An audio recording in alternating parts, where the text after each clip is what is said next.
BEd अभ्यर्थियों के प्राथमिक शिक्षक भर्ती एलिजिबिलिटी मैटर पर जैसा कि आपको ज्ञात होगा दिनांक 24 जुलाई 2023 को एक महत्वपूर्ण सुनवाई होना प्रस्तावित है।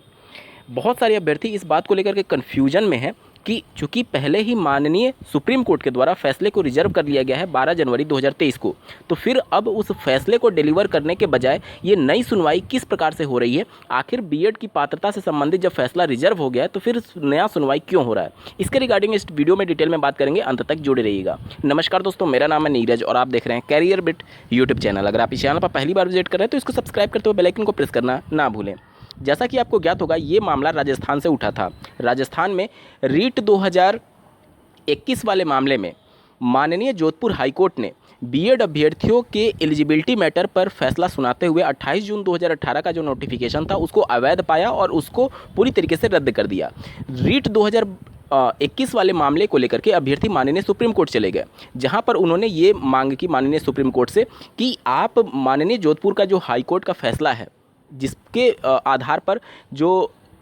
एनसीटी का 28 जून 2018 का नोटिफिकेशन है उसको जो रद्द किया गया था उस पर रोक लगा दीजिए, जिस पर माननीय सुप्रीम कोर्ट ने रोक लगाने से साफ इनकार कर दिया। और ये मामला बीएड अभ्यर्थियों की प्राथमिक शिक्षक भर्ती में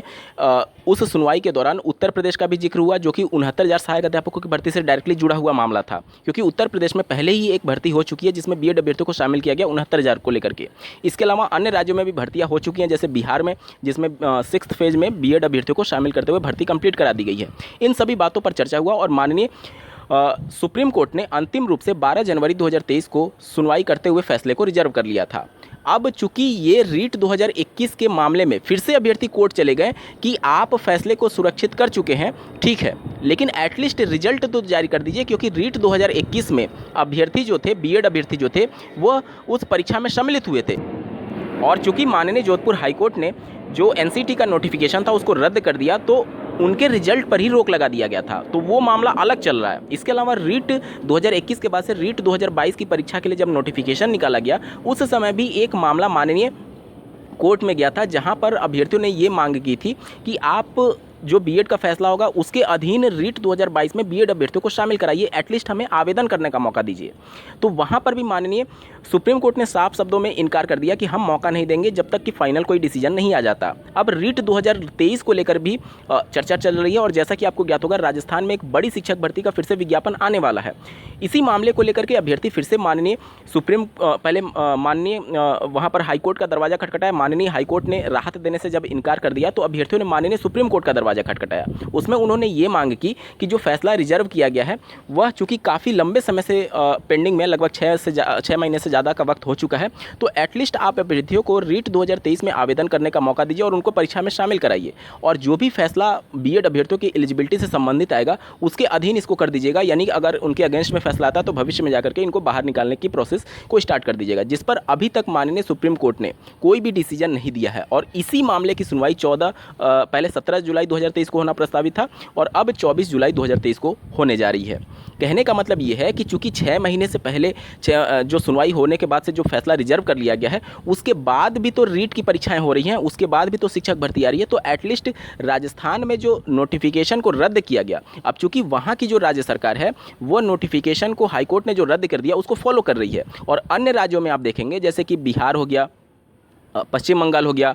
मध्य प्रदेश हो गया, यहाँ पर बीएड को शामिल कराते हुए प्रक्रिया चल रही है। तो ये सभी चीज़ें एक तरीके से आप देखेंगे कि संदेह के घेरे में है कि एक राज्य उस नोटिफिकेशन को रद्द मान रही है माननीय हाईकोर्ट के फैसले के आधार पर, और अन्य राज्य उस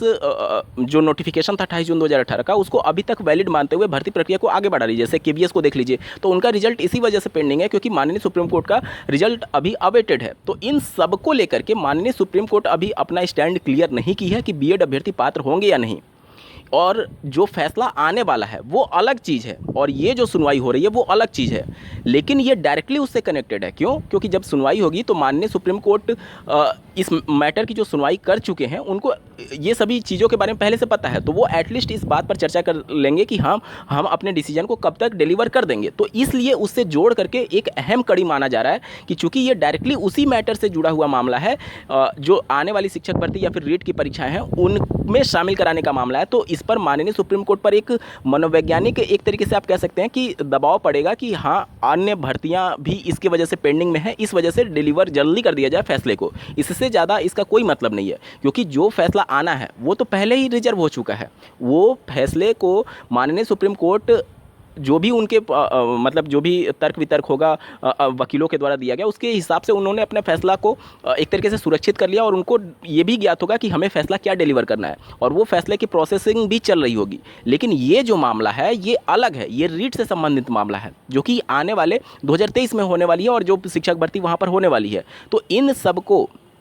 जो शिक्षक भर्ती होने वाली है, इन सबको लेकर के अभ्यर्थी जो रिजल्ट अवेटेड है बीएड का पात्रता से संबंधित, उस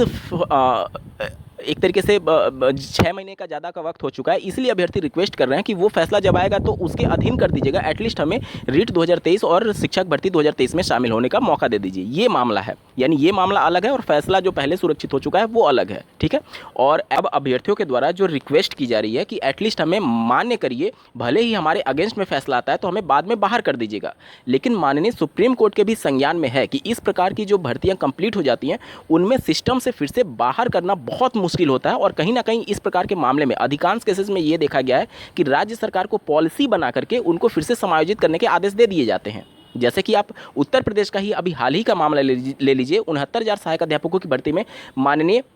हाईकोर्ट ने फिर से रिविजिट करने के आदेश दिए हैं, और रिविजिट करने पर अगर कोई एक अभ्यर्थी जिसका मेरिट से कम भी आता है तो भी उसको पॉलिसी बना करके उनको एडजस्ट करने के लिए आदेश दिया है। यानी कि अगर वो सिस्टम से बाहर भी हो रहे हैं, भले ही वो चयनित हो चुके हैं, 2 साल से काम कर रहे हैं, तो उनको बाहर ना निकाला जाए, बल्कि एक पॉलिसी बना करके उनको एडजस्ट किया जाए। तो ये सब कुछ बातें माननीय सुप्रीम कोर्ट के संज्ञान में भी है, और हाईकोर्ट के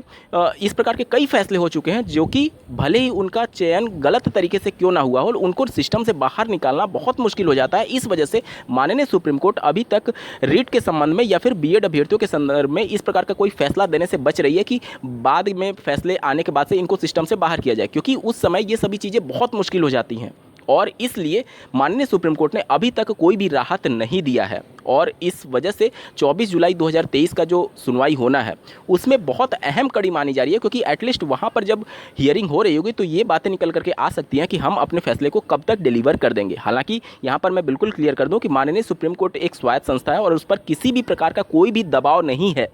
कि वह कब अपने फैसले को डिलीवर करे। लेकिन एटलीस्ट उनके संज्ञान में आएगा कि इतनी सारी भर्तियां इसकी वजह से पेंडिंग है, केवीएस की, अन्य राज्यों में जो भर्तियां चल रही वो सब कुछ इससे डायरेक्टली कनेक्टेड है। इस वजह से एक साइकोलॉजिकल प्रेशर आप कह सकते हैं, इतना ही बन सकता है कि हाँ, वो अपने फैसले को जल्दी डिलीवर कर सकते हैं। उम्मीद करता हूं कि आप सभी के डाउट्स क्लियर हुए होंगे। बावजूद इसके अगर आपका कोई प्रश्न रह जाता है तो कमेंट के माध्यम से पूछ सकते हैं। इस वीडियो को देखने के लिए आपका बहुत बहुत धन्यवाद। भगवान करे आपका दिन शुभ हो।